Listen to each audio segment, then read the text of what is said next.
We reached out to many scam victims. However, due to the backlash that they receive online, they no longer want to share their stories publicly. Comments can be really vicious and really mean online. The trolls, they are the ones who are the noisiest. It takes a lot of healing and guts to be able to tell your story and stand firm. And when you compound the trauma of being a scam victim, having lost money, having even lost your friends, and having lost yourself, whatever else is happening in your life, you don't really want the extra agony or pain.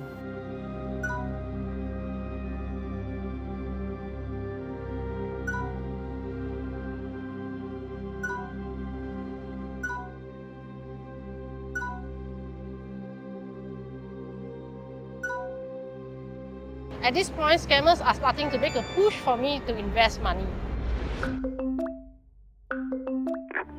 我是受到过伤害的，我对当时也是被骗得很惨，知道吧？对，所以说我对这一块比你了解很多。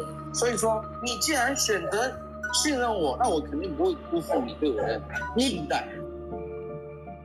That breaks down the victim even more and Yes. make him or her more unable to get out of the situation. Yes, because they cannot trust themselves anymore. So basically, the more isolated you are and dependent on one person as your world, your affection, your attention, then basically it's easy for them to shape your sense of reality. Like, oh, you know, we need to do this because it means that you care about me. If we say hello to each other every morning, it means we care about each other. They set the rules. And then by the time you've gone through even more losses, this person is your only anchor in life. So all the more you're susceptible to being gaslighted by them.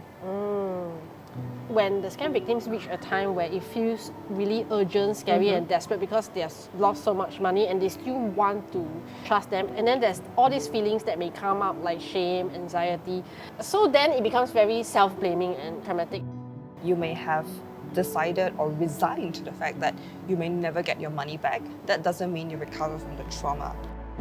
How do you begin to heal from the trauma of falling prey to a scam? To be continued in the next episode of Scam Diaries.